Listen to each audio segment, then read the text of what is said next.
Bonjour à tous les amis et bienvenue dans cette nouvelle vidéo de Vivre Sainement. Aujourd'hui, nous allons aborder plusieurs sujets passionnants autour de Sarah Knafo, le Frexit, Donald Trump, le sionisme, l'OTAN et quelques révélations surprenantes qui risquent d'en étonner beaucoup.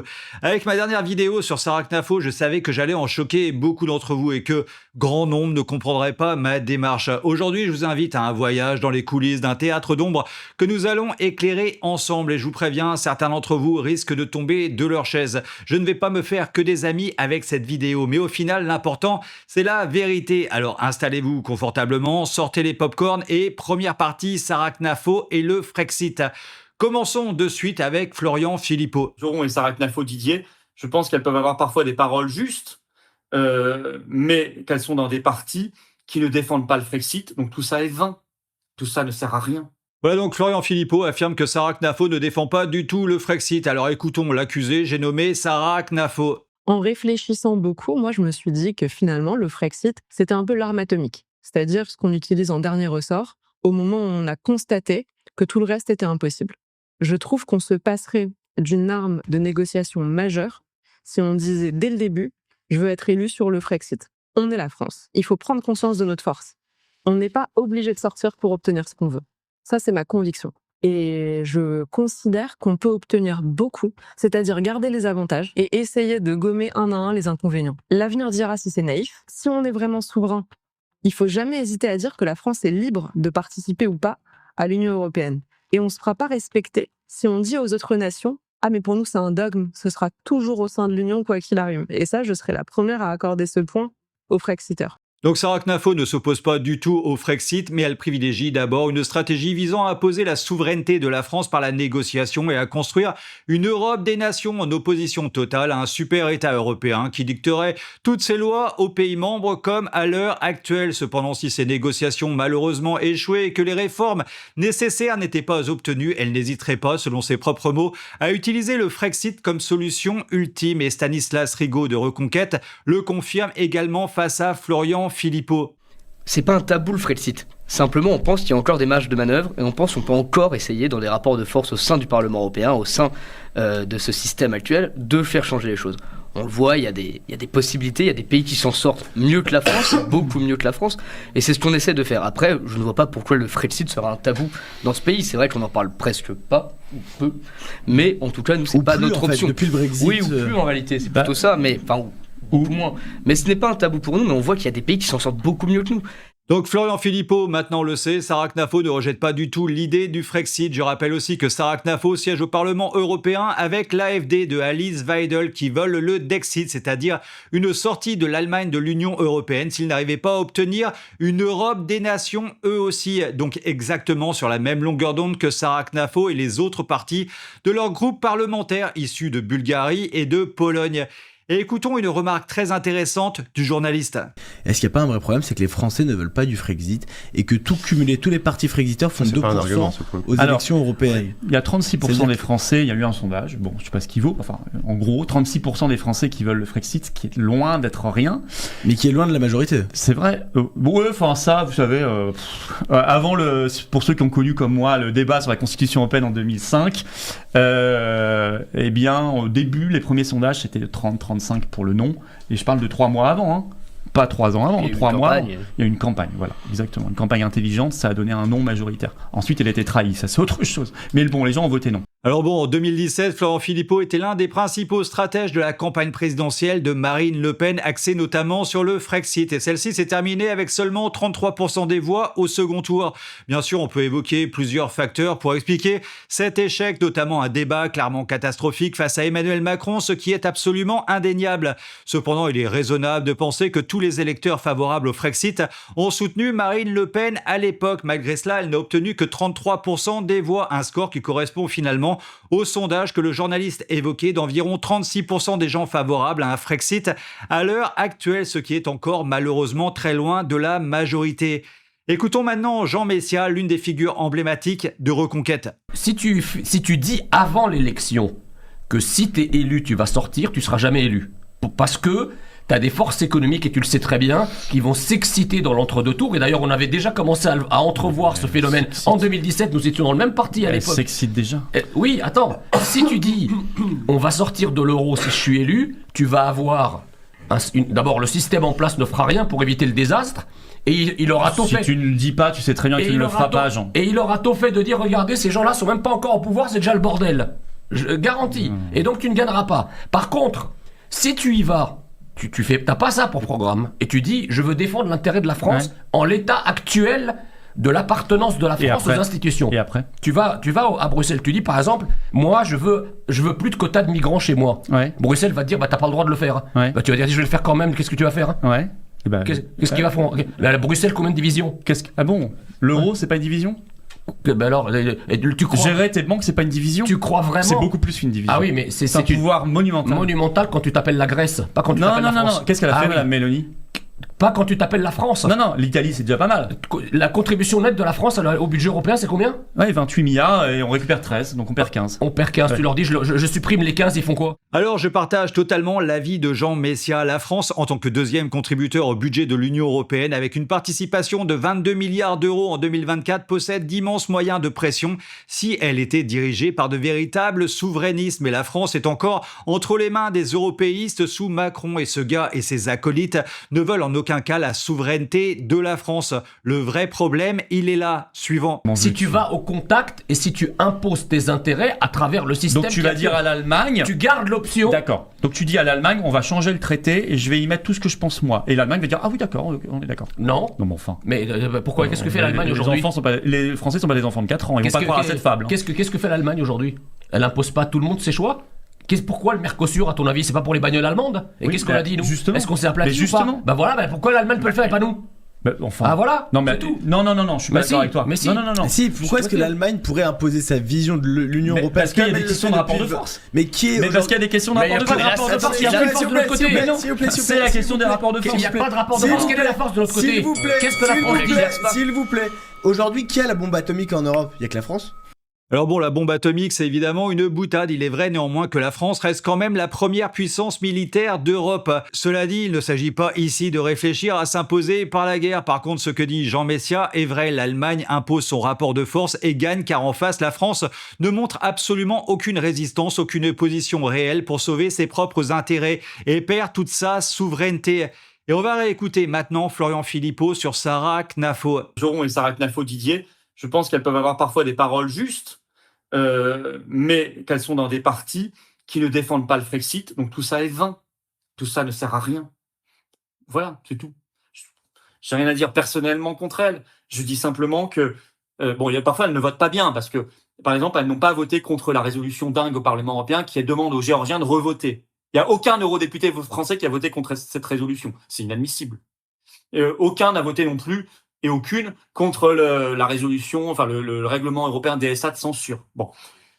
Alors bon, je vais rester uniquement sur Sarah Knafo, car cette vidéo, comme vous l'avez remarqué, lui est dédiée. Sarah Knafo, comme on l'a vu, ne rejette en aucun cas l'idée d'un Frexit, donc il a tort sur ce sujet. Ensuite, il affirme que Sarah Knafo n'a pas voté contre le revote en Géorgie, ce qui est totalement vrai. Il a raison, mais elle n'a pas voté pour le revote non plus. Elle s'est simplement abstenue, et peut-être qu'elle avait des infos que nous n'avions pas à l'époque. En tout cas, très très bonne nouvelle, Zourabichvili, la présidente française de la Géorgie, a été obligée de quitter le pouvoir. Donc c'est encore une nouvelle bataille de perdu pour ces mondialistes. Ensuite, Florian Philippot affirme que Sarah Knafo n'a pas voté contre le règlement européen DSA de censure. Et oui, avec ironie, il a raison sur ce point. Elle n'a pas pu voter contre la censure, tout simplement car ce vote a eu lieu en juillet 2022 et que Sarah Knafo fut élue eurodéputée en 2024, soit 2 ans plus tard. Donc techniquement, c'était pas possible. Et maintenant, passons à Philippe Murer, un économiste et homme politique français connu pour son engagement souverainiste. Il connaît très très bien Florian Philippot car il a travaillé avec lui au Rassemblement national pour la campagne de Marine Le Pen sur le Frexit. Et ce monsieur, Philippe Murer, connaît aussi très très bien tous les autres souverainistes et pro-Frexit. Écoutez. Et surtout, ça c'est fondamental, et il faut partir de ce constat, tous les partis souverainistes, depuis 5 ans, ont décidé de rester divisés, des tout petits partis qui s'auto-annihilent et qui vont de déroute électorale en déroute électorale parce qu'ils sont dirigés par des gens qui ne sont poussés que par leur ego. C'est des gens, et je leur ai dit en face, si vous voulez, Clémence. On va y revenir. Hein, parce que... Donc ça, c'est important. C'est-à-dire que je leur ai dit en face, parce qu'on vous la connaît, France est au bord... Parce que vous êtes vraiment, justement, un souverainiste. Vous êtes, ah oui, j'y suis depuis 12 ans. Fondamentalement, oui, c'est ça. Depuis vous 12 ans... Vous défendez cette cause corps et âme. Exactement, depuis 12 ans, et d'autres causes aussi, mais la cause de base, c'est d'avoir la souveraineté nationale. Et si vous voulez, c'est moi qui suis quand même à l'origine de l'Union des souverainistes de 2022. L'alliance électorale de circonstances pour les législatives et les présidentielles de 2022, elles se sont passées chez moi et je leur ai dit les choses comme ça. Vous dites que la France est au bord de l'abîme et vous n'êtes pas capable de vous allier. Alors c'est clairement vrai ce qu'il dit et je pense que ça énerve vraiment tout le monde. Tous les souverainistes ne veulent pas s'associer et au final, le mouvement reste minoritaire. Mais est-ce qu'au final, finalement, leur but, leur objectif à tous ces micro-partis est-il vraiment de devenir majoritaire, de gagner une élection ? Alors attention, c'est à partir de maintenant que ça va réellement commencer à piquer. Attendez un instant, je vais chercher des photos. Alors ici, c'est pas ça, là c'est Michel Onfray à la Grande Loge franc-maçonne nationale française. C'est fou comment c'est populaire la franc-maçonnerie pour certains souverainistes de pacotille. Alors là, c'est Ségolène Royal qui nous fait le papillon MK ultralisé, c'est marrant. Et oui, on s'amuse beaucoup avec ces gens-là. Et là, c'est François Asselineau avec sa colistière Marie-France Coquart, ancienne grande maîtresse de la Grande Loge maçonnique féminine. Cette dame a été colistière de François Asselineau lors des élections municipales de 2001 à Paris. Le monde est très très petit chez les francs-maçons et dans sa loge, cette dame avait entre autres Valérie Pécresse, celle que Attali et ses potes avaient choisie pour devenir présidente après Macron. Valérie Pécresse était donc franc-maçonne et avait été invitée au fameux groupe Bilderberg. En gros, elle avait tout le pédigré idéal pour devenir présidente. Malheureusement pour ces gens-là, Valérie Pécresse a obtenu un résultat aussi pitoyable que sa campagne. Donc Attali et ses potes s'étaient plantés sur la fameuse mystérieuse femme après Macron. Mais revenons tout de suite à notre très cher François Asselineau et à la franc-maçonnerie. Pourquoi l'ennemi intérieur en France, il n'est pas nommé? Pourquoi les blocages sur la justice, sur les médias, etc., pourquoi ne sont-ils pas nommés alors que tout le monde le sait, mais on ne parle pas du politiquement incorrect de nommer ce qui doit être nommé? Est-ce que je dois le nommer? La franc-maçonnerie qui est le mal interne qui corrompt toute la politique française. Voilà.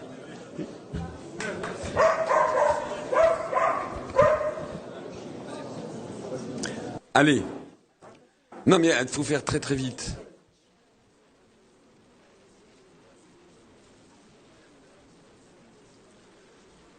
J'ai une question pour monsieur Gilles Casanova. Concernant les chiffres annoncés tout à l'heure sur les médias, 15% des Américains voient une fois par semaine les médias mainstream, contre 75% voient une fois par jour les médias alternatifs. Alors je pense que c'est un petit peu fou comment François Asselineau ne répond pas du tout à la question. Il l'ignore complètement tout en prétendant qu'il n'avait pas le temps car il devait aller manger. Et finalement, ils ont quand même eu le temps d'écouter une autre question juste après. Alors ma question, bien évidemment, François Asselineau est-il franc-maçon? Alors j'ai vu qu'il y a des gens qui d'un seul coup se font un film incroyable. Ah oui, en fait, t'as pas répondu. Mais non, mais moi j'ai dit toujours la même chose à tout le monde. Et les gens qui veulent savoir si je suis franc-maçon, parce que j'ai vu ça encore aujourd'hui, des gens, il y a monsieur Asselineau, comment ça se fait? Mais zut, j'ai répondu 20 fois. Tous les gens qui suivent mes vidéos depuis 17 ans, j'ai déjà répondu 20 fois. Donc il faut que ça soit une 21e. C'est quand même pas très compliqué, me semble-t-il, de taper sur Google Asselineau franc-maçon. Voilà. Et puis vous verrez ce qui sortira. Donc j'ai déjà eu l'occasion de dire non, je ne suis pas franc-maçon. Voilà, je ne suis pas franc-maçon. Voilà. Bon bah alors, ça va, on est tous rassurés, j'ai eu peur, mais bon, il vient quand même de nous confirmer qu'il n'est pas franc-maçon, alors ça va, on peut le croire sur parole comme Cahuzac. Bah oui, parce que Asselineau, c'est un grand homme devant l'éternel, à la parole sacrée, le grand Manitou de la vérité, surtout qu'en plus, il rajoute ça. Moi, que ce soit Pierre-Paul ou Jacques qui tire les ficelles, je m'en fous, moi je veux couper la ficelle. C'est tout. C'est comme si, je vous ai dit cet exemple de Gaulle, c'est comme si quelqu'un est allé voir De Gaulle le 19 juin 40 en lui disant vous appelez à la résistance pour chasser les Allemands, mais est-ce que vous ne croyez pas qu'en fait Hitler est financé par la City ou par la famille Bush? Mais on s'en fout. C'est pas le problème. Pour l'instant, il faut limiter c'est un raisonnement, je reconnais, hein. C'est un raisonnement j'essaie d'être un responsable politique et je veux, à un moment, je dis, il faut limiter la recherche des causes ultimes. Voilà. Alors voilà, heureusement que ce grand monsieur veut tous nous protéger et couper les ficelles de l'État profond et de la franc-maçonnerie qui au final sont exactement les mêmes entités. Mais on dirait qu'il y a quand même un os dans le pâté, regardez. Une fois pour toutes, premièrement, je ne suis pas franc-maçon. Deuxièmement, il y a à l'UPR, il y a des francs-maçons. Il y en a qui s'en sont ouverts à moi. Il y a des francs-maçons. Bon, ben voilà, ils me disent tiens, je suis franc-maçon, très bien. Bon. Il y a aussi des gens qui ne sont pas francs-maçons. Je sais qu'il y a des gens qui n'aiment pas les francs-maçons. Il y en a qui sont francs-maçons. C'est comme ça partout. Les Français sont comme ça. Alors voilà, il y a le gars qui nous dit qu'il veut couper toutes les ficelles de la République si un jour il devenait président, et pourtant, en même temps, comme dirait l'autre, dans son micro-parti, il est blindé de francs-maçons qui ont créé une loge maçonnique appelée Patriam Recuperare uniquement pour les membres de l'UPR, le parti de François Asselineau. Ça commence à sentir très mauvais cette histoire, mais c'est pas fini.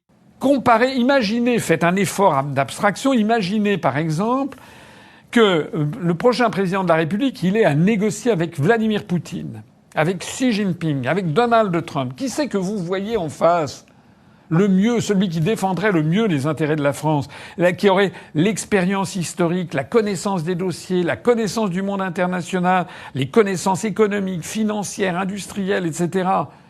Qui est-ce qui est habitué à participer à des réunions de chefs d'État ? Et bien sûr, c'est le grand François Asselineau qui s'y collerait, qui pourrait certainement danser, virevolter avec Vladimir Poutine, Donald Trump et Xi Jinping pour défendre les intérêts de la France, comme ça.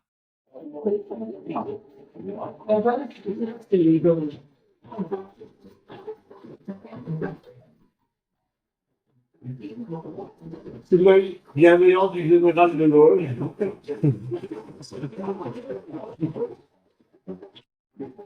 Donc voilà, ce grand monsieur se fait plaisir, très plaisir, avec un joli jeune homme à virevolter sous les yeux du général de Gaulle, comme il le dit lui-même. Petite question à 100 balles quand même, quel est le point commun entre Obama, Trudeau, Macron, Brigitte et Asselineau? Dites-le moi dans les commentaires, s'il vous plaît.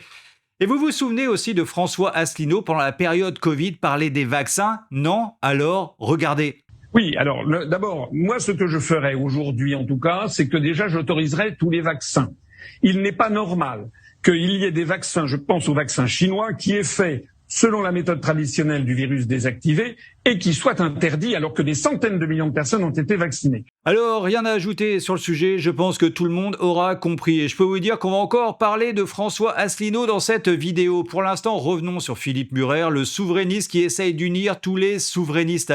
Écoutez bien, c'est croustillant. Mais si vous voulez qu'en 2022, il y a les présidentielles et les législatives qui permettent de trouver quand même 500 000 € par an de financement pour ces partis. Ouais. Que font-ils, Florian Philippot, Génération Frexit et Nicolas Dupont-Aignan? Chacun retourne dans sa petite boutique unipersonnelle. Et je dis bien unipersonnelle parce que je vous défie de me citer le numéro 2 de Florian Philippot, les Patriotes, le numéro 2 d'Asselineau et le numéro 2 de Dupont-Aignan. Il n'y a qu'une seule tête qui émerge. Ils disent la France est au bord de l'effondrement. Et en fait, la conclusion, c'est on va rester chacun dans notre coin et on va pas faire une union politique. Donc on fait des alliances pour sauver les meubles à la fin, pour essayer de capter les voix, mais on fait rien de puissant, crédible. Et si leur but, leur raison d'exister était tout simplement de ne jamais s'allier dans un but précis? Écoutons Philippe Murer. On a les souverainistes qui récupèrent 2% des votes des Français souverainistes, des Français, alors qu'il y a 36% des Français qui veulent le Frexit, selon 3 sondages concordants. Comment expliquer ça, cet échec total de la retrouvaille entre la volonté des Français et puis ce vote? Parce qu'en fait, comme ils sont tout petits et qu'ils veulent pas s'allier, ils restent à 1%. Oui, mais là, ils se sont quand même alliés pour le... Non, mais oui, mais ils s'allient sur... Non, mais ils s'allient sur 3 mois, 2 mois, ça ne veut rien dire.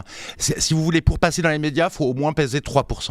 Donc s'ils s'alliaient, il pèserait 3%, il commencerait à passer dans les médias, et là, il pourrait faire une dynamique positive. En restant petit, divisé entre chaque élection, il reste des groupuscules qui ne passent pas dans les médias, et là, il n'y a aucune chance d'échapper et de se satelliser, de réussir. Et si cela était simplement leur but, leur objectif, de ne pas s'allier pour ne pas passer dans les médias, pour ne pas créer de débats, d'informations auprès du grand public et de toujours rester minoritaire afin de décourager les vrais souverainistes? Comment expliquer autrement leur non-alliance? Expliquez-moi dans les commentaires si parfois vous aviez une autre explication. Ils se plaignent toujours de ne jamais passer dans les médias, alors que s'ils s'unissaient, les médias seraient obligés de les inviter. Loire comme leur volonté de ne pas s'allier devient clairement très suspecte. Mais pour l'instant, revenons sur Sarah Knafo, parler des pro-Frexit, les Frexiteurs. Ils nous disent si on veut modifier certaines choses et que les traités nous en empêchent, comme les traités nous en empêchent, on est obligé de sortir des traités. Et moi, j'ai l'impression que dans cette réflexion-là, il y a une forme de fétichisme du droit actuel, du droit tel qu'il existe. Et comme si on oubliait que le droit était très souvent le produit du rapport de force. La politique de la chaise vide, typiquement. Le général de Gaulle se dit, on va faire un rapport de force, on va admettre de créer une crise, ce que la plupart des politiques n'ont plus le courage de faire. Ils fuient la crise, ils pensent que la crise, c'est toujours à fuir. Alors que bien souvent, la crise peut accoucher de quelque chose de productif qui va défendre les intérêts de son pays. Donc le droit n'est pas juste, on a écrit quelque chose, c'est immuable, c'est gravé dans le marbre. Bien sûr. Alors clairement, elle a totalement raison. Le vrai problème est qu'à l'heure actuelle, la France ne possède aucune opposition. La France n'essaye pas d'imposer de rapport de force à la Commission européenne car elle est dirigée par des européistes. Si on inversait la vapeur en élisant des souverainistes, la France aurait alors les moyens de redevenir souveraine comme tellement d'autres pays qui le souhaitent tellement et où les nationalistes sont clairement en position de force maintenant à l'heure actuelle comme l'Allemagne, l'Italie, la Belgique, les Pays-Bas, la Hongrie, l'Autriche, la Croatie, l'Espagne, la Pologne, la Roumanie et tellement d'autres pays. En fait, les nationalistes sont en train de devenir majoritaires partout en Europe. Et écoutez, l'approche qu'avait Viktor Orban de l'Union européenne, alors là pour le coup très hostile depuis des années, finalement il s'est rendu compte avec regret qu'il le payait aujourd'hui. Comment est-ce qu'il le paye ? C'est que l'Union européenne, et c'est scandaleux, a inventé des sanctions. Exactement. Un nouveau mécanisme. Si vous respectez pas l'état de droit tel qu'on l'entend, c'est-à-dire l'état du droit progressiste et woke tel qu'ils l'entendent, si vous respectez pas l'état de droit, alors vous ne percevrez plus l'argent de Bruxelles. Et donc ils le tiennent par la gorge. Mais on peut inversement dire à Bruxelles, on arrête de vous envoyer notre argent. Exactement. La nous, France, on peut, parce que nous, on est contributeur net, on est le deuxième contributeur net, mais pas la Hongrie. Donc la Hongrie, ils sont pris à la gorge. Et là, l'argent que l'Union européenne lui devait, c'est précisément l'argent qui lui manquait pour boucler son budget. Donc, il y a 2 ans, qu'a dû faire Viktor Orban ? Il a dû renoncer à certaines de ses promesses de campagne, donc décevoir les Hongrois pour la première fois de sa vie. Donc clairement, l'Europe punit de sanctions financières certains pays qui ne veulent pas lui obéir, mais en France, c'est totalement différent. C'est nous qui donnons beaucoup d'argent à l'Union européenne. Donc l'Union européenne n'a pas les moyens de nous sanctionner. Nous pourrions, avec l'appui de tous les pays souverainistes européens, créer une Europe des nations pour remplacer cette dictature actuelle. Donc ce que cherche Sarah Knafo, c'est un Frexit juridique qu'elle imposera avec tous les autres pays d'Europe. Voilà, c'est la fin de ma première partie sur le Frexit et nous allons passer de suite à la deuxième partie, Sarah Knafo et Donald Trump. Et on commence bien sûr avec le très grand, le très cher François Asselineau. Or, vous découvrez que M. Zemmour, il est totalement aligné sur les États-Unis d'Amérique, comme Mme Sarah Knafo d'ailleurs. Ils sont totalement alignés sur une autre Europe, c'est-à-dire que ça ne changera rien. C'est-à-dire que ce sont des faux opposants. Alors oui, bien sûr, mais ce que ce cher monsieur oublie de dire, c'est que Sarah Knafo s'appuie sur le programme présidentiel de Donald Trump qui est souverainisme, immigration et tuer l'État profond technocratique. Et que pour ça, elle a le soutien du Parti républicain américain. Nicolas Conquer, on peut l'applaudir. Ravi Nicolas de t'accueillir, on peut le dire, parce qu'on se connaît un petit peu hors antenne, on s'est parlé. Porte-parole du Parti républicain américain. En France, c'est ça ? Absolument, oui. Donc, je suis franco-américain et on avait eu l'occasion de parler avec Sarah dernièrement à l'occasion d'une journée où on était accompagnés respectivement l'un et l'autre par les caméras de Quotidien, figurez-vous. Et ils ont interrogé pour savoir quels étaient un peu les soutiens de Trump en France. Et en dehors de cette discussion qu'on a eue où j'étais en train de dire que je travaillais actuellement sur un livre pour préparer sur l'avènement ou non d'un Trump français, leur réaction chez Quotidien, c'était de se dire non mais de toute façon vous êtes marginaux, vous n'existez pas et ça n'arrivera jamais. Je pense qu'on pourrait s'inspirer du fait qu'ils se soient trompés sur absolument tout pour considérer que c'est justement ce qui va se produire. Donc voilà, réflexion en cours et une production dont j'aurai à cœur de vous parler prochainement. Mais je pense qu'il y a des gens autour de la table qui ont un rôle très important à jouer dans cette histoire qui s'écrit devant nos yeux. Donc clairement, Sarah Knafo est désignée par le Parti républicain comme étant une grosse carte à jouer selon eux. Et clairement, j'imagine qu'ils ont fait toutes les recherches nécessaires pour s'assurer que cette demoiselle était la bonne candidate. Alors peut-être que certains doutent encore de Donald Trump. Moi, je lui fais confiance car pour l'instant, il est digne de confiance à mon avis. Je dis pas que c'est la confiance éternelle, je dis que pour l'instant, ses actions passées méritent la confiance. Et donc Sarah Knafo fut acceptée pour un séminaire dans un groupe de réflexion américain trumpiste. Notre invitée ce matin est Sarah Knafo. Bonjour et bienvenue. Vous êtes députée européenne pour Reconquête. Je lis beaucoup ces derniers jours que vous êtes partie cet été vous former chez les Trumpistes aux États-Unis. Alors est-ce que c'est vrai ? Alors plus précisément, c'est un think tank qui s'appelle le Claremont Institute et qui édite la revue conservatrice la plus répandue des États-Unis, le Claremont Review of Books. Donc j'y suis allée cet été et en réalité c'est une formation philosophique, politique et on s'aperçoit que avec ces Américains conservateurs, on a les mêmes sujets d'intérêt que ceux qui nous occupent ici en France. C'est-à-dire l'attention portée au bon gouvernement, l'attention portée à la baisse du niveau scolaire. Pourquoi est-ce que l'excellence a disparu des écoles? Comment est-ce que une idéologie, disons, égalitariste à l'école a pris le dessus sur le mérite, sur la volonté de former des étudiants, non seulement à l'école, mais aussi à l'université. Et ils ont les mêmes problèmes. Ils m'expliquaient, par exemple, que même Harvard, par exemple, avait chuté de niveau.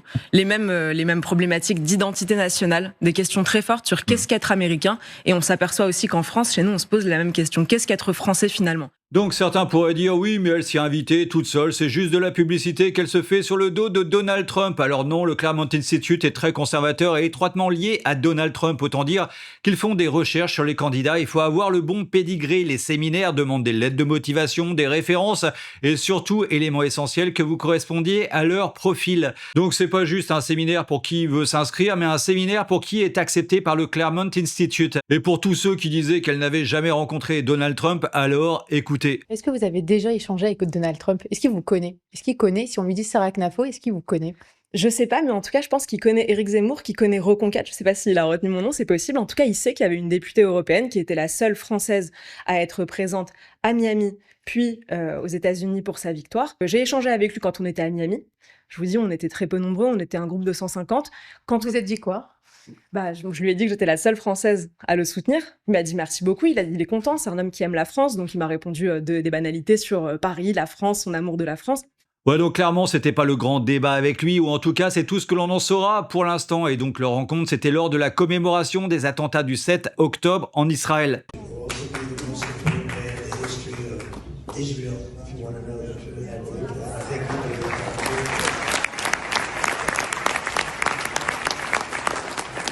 Alors certains pourraient dire oui, mais c'est parce qu'elle est juive qu'elle était là-bas. Alors je répondrais tout simplement, ça a quand même beaucoup plus de sens d'inviter des juifs que d'inviter des japonais à la commémoration des attentats du 7 février 2024 en Israël.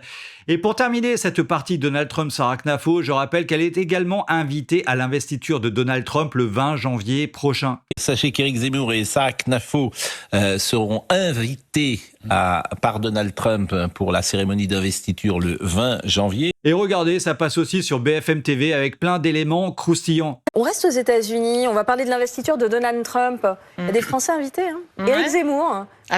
Pourquoi? Absolument, c'est ce qu'on va essayer de comprendre. En tout cas, il a reçu son carton d'invitation, Éric Zemmour, avec sa femme et eurodéputée, Sarah Knafo. L'investiture, c'est le 20 janvier. Il y a d'autres invités, évidemment, politiques, Giorgia Meloni, l'italienne, il y a aussi Viktor Orban, le leader hongrois. Et donc, pour représenter la France, c'est Éric Zemmour. Ils sont donc officiellement invités par l'équipe de Donald Trump qui naturellement choisit soigneusement les personnes qu'elle souhaite voir présentes ce jour-là et les personnes qu'elle préfère écarter. Et en fait, c'est plutôt la liste des non-invités qu'il faut voir.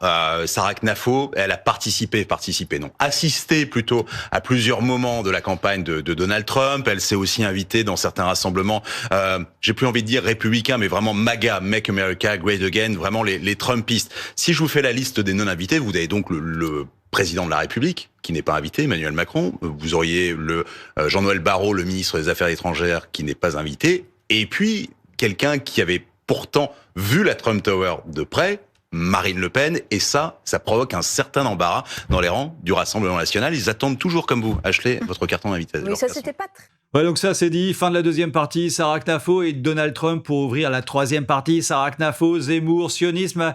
Et on commence de suite avec François Asselineau, bien sûr. Le problème, c'est que je n'ai pas les mêmes soutiens que Zemmour, et ce que je propose n'a rien à voir avec Zemmour.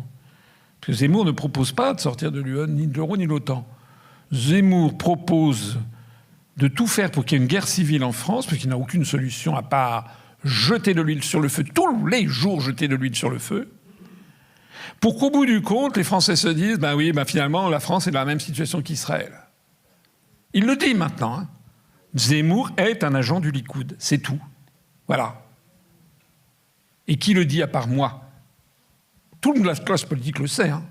Bah, y a que toi qui le dis justement, et c'est des mensonges. Le Likoud est le parti de Netanyahou à la tête d'Israël. Le Likoud est composé principalement de juifs ashkénazes et Éric Zemmour et Sarah Knafo, pas de bol, sont des juifs séfarades, berbères respectivement d'Algérie et du Maroc. Les juifs séfarades sont principalement dans le parti Shas, qui est un parti religieux ultra-orthodoxe séfarade et un parti d'opposition au Likoud. Je tiens à rappeler qu'historiquement, c'est les juifs ashkénazes qui ont créé l'État d'Israël et le sionisme. Les juifs séfarades, eux, partagent une vision religieuse traditionnelle selon laquelle le retour en Terre Sainte devrait être un événement messianique et non une initiative politique ou humaine. Les juifs séfarades, eux, partagent une vision religieuse traditionnelle selon laquelle le retour en Terre Sainte devrait être un événement messianique et non une initiative politique ou humaine. Et écoutez comment Zemmour parle du CRIF, le lobby israélien, en France. Je vais vous faire une confidence. Les Français de confession juive n'aiment pas le CRIF. Ils n'aiment pas ces dîners du CRIF. Le CRIF a longtemps défendu les adversaires des Israélites français qui se faisaient agresser. Je pense que les Français de confession juive n'aiment pas ce côté lobby à l'américaine. Ah non, moi je ne me sens aucunement représenté par le CRIF. Ce n'est pas dans la tradition française, ces gens se prennent pour un lobby à l'américaine. Moi, je ne suis pas d'accord avec ça, et la plupart des Français de confession juive ne sont pas d'accord avec ça.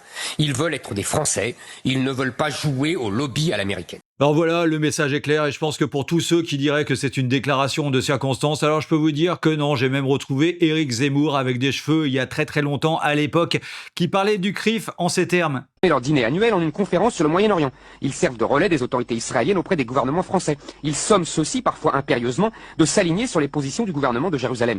Ils dénoncent avec vigueur la traditionnelle politique arabe de la France. Ils vouent aux gémonies les partis comme les Verts et les communistes les plus farouchement pro-palestiniens.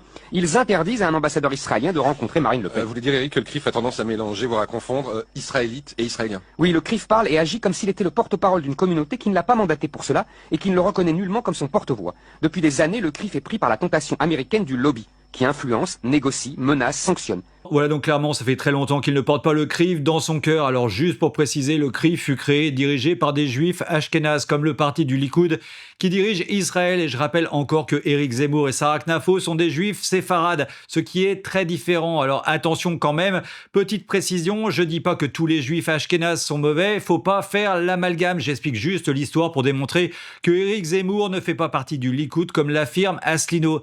Et écoutez, une preuve supplémentaire. Ce sont les juifs français de gauche qui ont culpabilisé les Français, qui leur ont fait croire que les juifs et les arabes c'était la même chose, qui leur ont fait croire que s'ils refusaient l'immigration musulmane, ça voulait dire qu'ils étaient complices de l'extermination des juifs. Ce sont les juifs de gauche qui ont changé le paysage politique en France et qui ont empêché la France de se défendre. Et c'est pour ça que je suis devenu leur cible. Vous savez, pendant la campagne présidentielle, mes pires adversaires furent le grand rabbin de France, les dirigeants du CRIF, pire que mes adversaires politiques. Vous comprenez ? Voilà, donc tout ceci pour montrer que les accusations d'Asselineau sont totalement fausses et il le sait lui-même, il affirme tout ceci sans absolument aucune preuve dans son argumentation. Son but est clairement de calomnier Éric Zemmour et Sarah Knafo. Et écoutez. Ouais. Exactement. Vous êtes sioniste, Éric Zemmour ? Non. Si on considère que le sionisme, c'est la volonté de tout juif de vivre en Israël et de se rassembler dans ce qu'on appelle le peuple juif, je ne suis pas sioniste. Moi, je suis membre du peuple français. Je suis, selon la célèbre formule de Napoléon au Sanhédrin, vous savez, de 1807, je suis agrégé au peuple français. Donc, dans ce sens-là, je ne suis pas sioniste. Maintenant, si c'est ne pas défendre le droit à Israël à exister, à se défendre, etc., oui, ça, là, effectivement, c'est pas la même chose. Je ne suis pas anti-sioniste, vous voyez. Donc il se définit lui-même comme non-sioniste, mais pas anti-sioniste. C'est son choix et il en a le droit. Écoutez. Je vous présente un Israélien. C'est le patron ici. Lui, il n'a aucun lien avec la France. Vous connaissez Éric Zemmour ? Oui, j'en ai entendu parler, mais un tout petit peu. Vous savez qu'il n'est pas sioniste. C'est dommage pour lui. Il perd quelque chose. Être sioniste, c'est bien. Il faut soutenir son pays, ses racines. Oui, mais son pays, c'est la France, pas Israël. Il est juif, ses racines sont ici. Alors oui, mais son allégeance est à la France, comme il le répète depuis nombre d'années dans tous ses bouquins et sur tous les plateaux télé. Alors certains pourraient dire, oui, mais en ce moment, il défend Israël, donc il est sioniste. C'est pourquoi il faut regarder éventuellement la situation sous un autre angle. En 2024, environ 7000 juifs français ont déposé une demande pour s'installer en Israël contre seulement 1200 sur la même période l'année précédente. Donc beaucoup de juifs quittent la France, et possiblement à cause de ça. Monsieur le Président, chers collègues, aujourd'hui, vous vouliez parler d'antisémitisme. Jean-François Revel a dit « Pour juger un régime politique, comptez les cadavres. Il est temps d'arrêter de parler et de compter. » Sébastien Selam, tué par Adel Amastebou. Ilan Halimi, tué par Youssouf Fofana. Jonathan, Arié, Gabriel Sandler, Myriam Monsénégo, tous tués par Mohamed Merah. Sarah Halimi, assassinée par Kobili Traoré.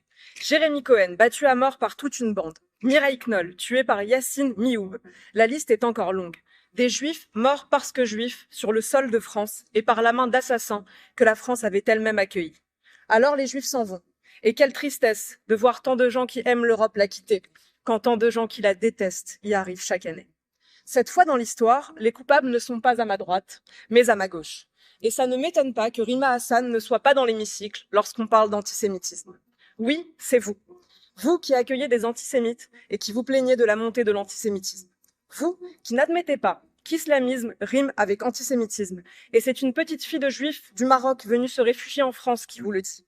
Aujourd'hui, les juifs se demandent de nouveau. Peut-on encore être juif en Europe? Tous les patriotes de cet hémicycle vous demandent, pourra-t-on encore demain être européen en Europe? Alors malheureusement, il est clair et vrai que des juifs furent tués en France simplement parce qu'ils étaient juifs, et c'est une honte absolue. Avant l'immigration massive, des juifs vivaient sur tout le territoire français en toute sécurité, et maintenant beaucoup d'entre eux se sentent en danger comme la plupart des Français d'ailleurs. Donc beaucoup de juifs se sont enfuis en Israël pour pouvoir s'y réfugier. Alors pourquoi Éric Zemmour et Sarah Knafo défendent Israël? Peut-être parce que leur famille ou une partie de leur famille ou des amis à eux vivent aussi là-bas. Encore une fois, tous les juifs ne sont pas pour le gouvernement d'Israël. Je rappelle juste que d'énormes manifestations de juifs israéliens demandent la démission de Netanyahou. Énormément de juifs l'accusent de génocide à Gaza, donc il faut vraiment éviter tous les amalgames. Allez, on continue de suite sur la posture de Éric Zemmour et donc de Sarah Knafo sur l'OTAN. La nouvelle posture de défense que je propose sera au service des intérêts de la France et des Français. Pour cela, la France doit retrouver sa voix singulière et indépendante. Cela veut dire prendre nos distances avec l'OTAN et cesser l'intégration européenne en matière de défense. Je retirerai donc la France du commandement militaire intégré de l'OTAN. Donc ils veulent sortir du commandement intégré de l'OTAN, ce qui veut dire que la France conserverait un contrôle total sur ses forces armées et ne les placerait pas automatiquement sous le commandement de l'OTAN. La France deviendrait donc souveraine de ses décisions militaires, ce qui n'est pas le cas aujourd'hui, et elle bénéficierait quand même de la protection de l'Alliance en cas d'attaque d'un pays étranger. Alors vous savez tous ce que je pense de cette alliance, mais encore une fois, soit Trump va quitter l'OTAN et la faire mourir, soit il va faire un grand ménage pour la rendre enfin saine. Le temps nous le dira. En tout cas, déjà sortir du commandement intégré de l'OTAN est un grand pas souverainiste qu'avait également fait le général de Gaulle. Et écoutez la position de Sarah Knafo sur la supposée ingérence d'Elon Musk dans différentes élections en Europe. Alors sur Elon Musk, moi j'entends beaucoup parler d'ingérence. C'est un mot qu'on utilise désormais à tort et à travers, puisque là on ne parle pas d'ingérence qatari, d'ingérence algérienne, de financement caché, on parle de tweets. On parle d'un homme qui dit, voilà, telle partie je l'aime bien, telle partie je pense qu'il serait bien pour l'Allemagne.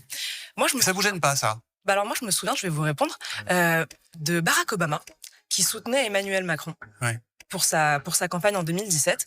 Et je me souviens d'Emmanuel Macron qui disait « Je suis ravi d'être soutenu par Barack Obama parce qu'on partage les mêmes espoirs, parce qu'on a suscité les mêmes espoirs chez nos peuples différents. » Moi, je penserais exactement la même chose pour Elon Musk et Donald Trump. Quand Obama a soutenu Emmanuel Macron, j'ai lu le traitement d'RTL, ça m'a intéressé. Et vous disiez, c'est un formidable atout dans la manche d'Emmanuel Macron. J'ai pas vu le mot ingérence. Moi, ce qui me dérange quand on parle d'ingérence, c'est qu'au fond, il y a un peu un manque de confiance dans le peuple. On se dit, le peuple, c'est une masse d'imbéciles qui va voir 3 tweets de Elon Musk, qui va écouter un space sur Twitter et qui soudain va se dire maintenant je sais pour qui voter. Moi, j'ai confiance dans la démocratie. Alors franchement, ces réponses sont toujours impeccables de justesse. C'est toujours un plaisir de la voir remettre en place des journalistes qui essayent toujours de la piéger, et écouter son opinion sur la censure. Chers collègues, pour avoir écrit L'archipel du Goulag, Solzhenitsyn a dû quitter son pays et s'exiler aux États-Unis. Pour avoir contesté la colonisation britannique, Gandhi a été condamné à 6 ans de prison. Aujourd'hui, ce n'est pas à Moscou que le fondateur de Telegram, Pavel Durov, a été arrêté, mais chez nous, dans la France d'Emmanuel Macron. Ce n'est pas à Cuba qu'Elon Musk est empêché de faire de Twitter un espace de liberté, mais chez nous, à Bruxelles, dans l'Europe d'Ursula von der Leyen. Chez nous, la civilisation qui devrait protéger la liberté d'expression, mieux qu'il l'a inventée. Chez nous, que les Européens sont muselés, intimidés, punis. Chez nous, que la droite est réduite au silence, censurée sur les réseaux sociaux, harcelée par la justice, les associations et même les banques. C'est dans mon pays, la France, que la chaîne de télévision C8 vient de se voir interdire d'émettre dans un silence quasi général. C'est dans mon pays que des jeunes influenceurs se font bannir par Instagram, sans aucune explication. C'est dans mon pays, le pays des droits de l'homme, que le service public de l'audiovisuel, financé par nos impôts, décide de qui parle, de quoi on parle et comment on en parle. Pourtant, je vous le dis, on ne fait pas disparaître les opinions parce qu'on fait disparaître leur expression. Plus vous nous attaquerez et plus nous serons nombreux. Vous pouvez nous censurer, mais vous ne pouvez pas censurer le réel. Ce qu'on ne peut pas voir à la télévision par votre faute, nous le voyons dans nos rues tous les jours. Vous n'empêcherez pas les Européens de penser. Vous n'empêcherez pas les Européens de vivre. Vous n'empêcherez pas les Européens de vous dire « Nous ne sommes pas des délinquants, mais des dissidents. Nous préférerons toujours Tocqueville à Thierry Breton, Elon Musk à Ursula von der Leyen, la liberté à la censure. » Voilà donc Florian Philippot, tu connais maintenant l'avis de Sarah Knafo sur le DSA et j'espère que dans un avenir très proche, vos partis Reconquête et Patriotes se rapprocheront également avec Debout la France et éventuellement d'autres partis souverainistes afin d'organiser un programme commun et des élections primaires afin de déterminer un candidat pour de possibles élections présidentielles cette année en 2025. Allons, on termine par une grosse claque de Sarah Knafo à Ursula von der Leyen à la Commission européenne. Sarah Knafo pour le groupe ESN. Merci Madame la Présidente. Madame von der Leyen, vous n'ignorez pas que les peuples européens ne s'intéressent absolument pas à cette élection des commissaires. Et je veux vous dire en face, Madame von der Leyen, que c'est de votre faute. À force d'arrangements à voix basse, de petits calculs partisans et d'hypocrisie technocratique, vous avez réussi à dégoûter les citoyens des institutions européennes. Ils ne veulent même plus savoir qui va être désigné commissaire aujourd'hui, ni pourquoi. Ils savent d'avance que ces commissaires seront à votre image, à l'image de ce que vous avez fait de l'Europe depuis 5 ans, une Europe étouffante, dangereuse, sclérosée. Je veux dire à ces millions d'électeurs que pour les 5 ans qui viennent, je ne vous laisserai pas faire.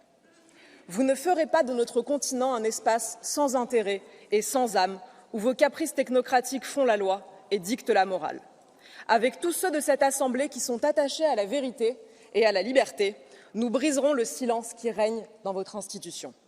Vous gagnerez sans doute cette élection, mais nous vous ferons perdre tout le reste. Dans les 5 ans qui viennent, nous ne vous accorderons aucun répit. Nous ne vous laisserons plus opérer en catimini. Nous serons le projecteur braqué sur vos agissements. Les Européens doivent savoir la vérité.